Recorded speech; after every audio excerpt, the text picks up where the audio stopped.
अगर आप पनीर खाने के शौकीन हैं, घर हो या रेस्टोरेंट या फिर किसी शादी का कार्यक्रम, पनीर बहुत चाव के साथ खाते हैं, पूरी प्लेट भर के खाते हैं, तो अब आपके लिए बुरी खबर है और झटका भी आपको लग सकता है, क्योंकि अब कहीं भी आपको पनीर खाना तो दूर देखने तक को नहीं मिलेगा।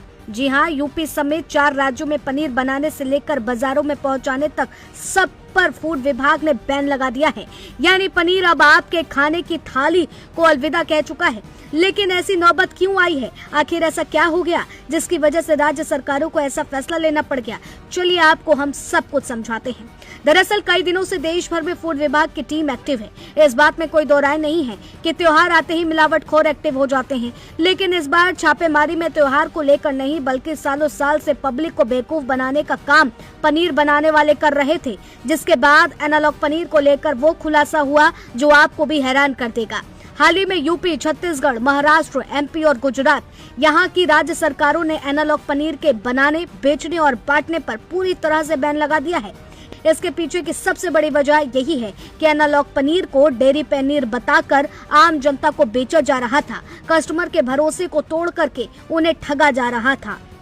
यहाँ तक कि कुछ मामलों में इसकी क्वालिटी, लेबलिंग और फूड सेफ्टी मानकों की अनदेखी भी हो रही थी। इसके बाद एनालॉग पनीर को लेकर के चर्चा काफी तेज हो गई है। लोगों में इसको लेकर के कई तरह के सवाल हैं कि आखिर क्या ये नकली पनीर है या कैसे बनता है वगैरह। डेयरी पनीर और एनालॉग पनीर में अंतर। डेयरी पनीर दूध से बनाया जाता है, एनालॉग पनीर तेल और अन्य सामग्री से बनता। डेयरी पनीर में प्राकृतिक दूध, प्रोटीन होता है। एनालॉग पनीर में प्रोटीन की मात्रा और स्रोत अलग होते हैं। डेयरी पनीर का स्वाद और टेक्सचर नेचुरल होता है। एनालॉग पनीर का स्वाद और बनावट दोनों अलग होती है। एनालॉग पनीर आमतौर पर डेयरी पनीर से सस्ता मिलता है। लेकिन अब आपके जहन में सवाल होगा, जब एनालॉग पनीर को बनावटी रूप से तैयार किया जाता है तो अब तक कार्रवाई क्यों नहीं हुई? तो इस बात को भी समझिए।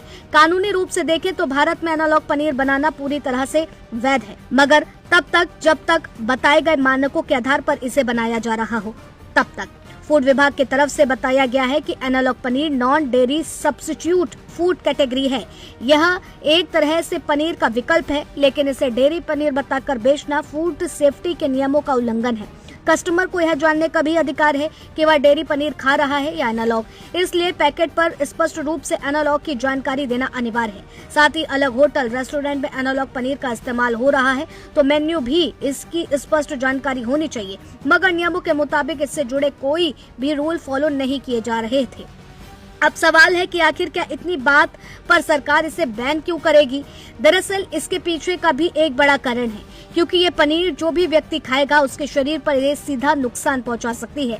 क्योंकि एनालॉग पनीर में दूध जैसा पोषण नहीं मिलता, बल्कि इसमें केमिकल की मिलावट होती है। हाल ही में आई एक लैब रिपोर्ट में सामने आया था कि राज्य के लिए पनीर के 35% से ज्यादा सैंपल फेल हो गए थे, क्योंकि उनमें वेजिटेबल फैट की मिलावट पाई गई थी।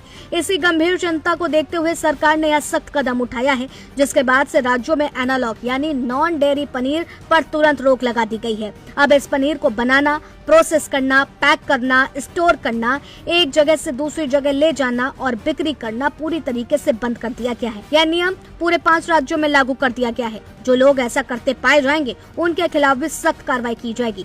यानी अब मार्केट में एनालॉग पनीर नहीं मिलेगा। और एनालॉग पनीर को लेकर के जो भी लोगों के जहन में चिंता थी, उसको देखते हुए सरकार ने अब ये बड़ा कदम उठा लिया है। यानी आप डेयरी के पनीर ले सकते हैं, लेकिन एनालॉग पनीर जो पूरी तरीके से मिलावट के तरीके तैयार किए जा रहे थे, आम पब्लिक को बेवकूफ बनाए जा रहे थे, उनको अब बाजार में पूरी तरीके से बैन कर दिया गया है।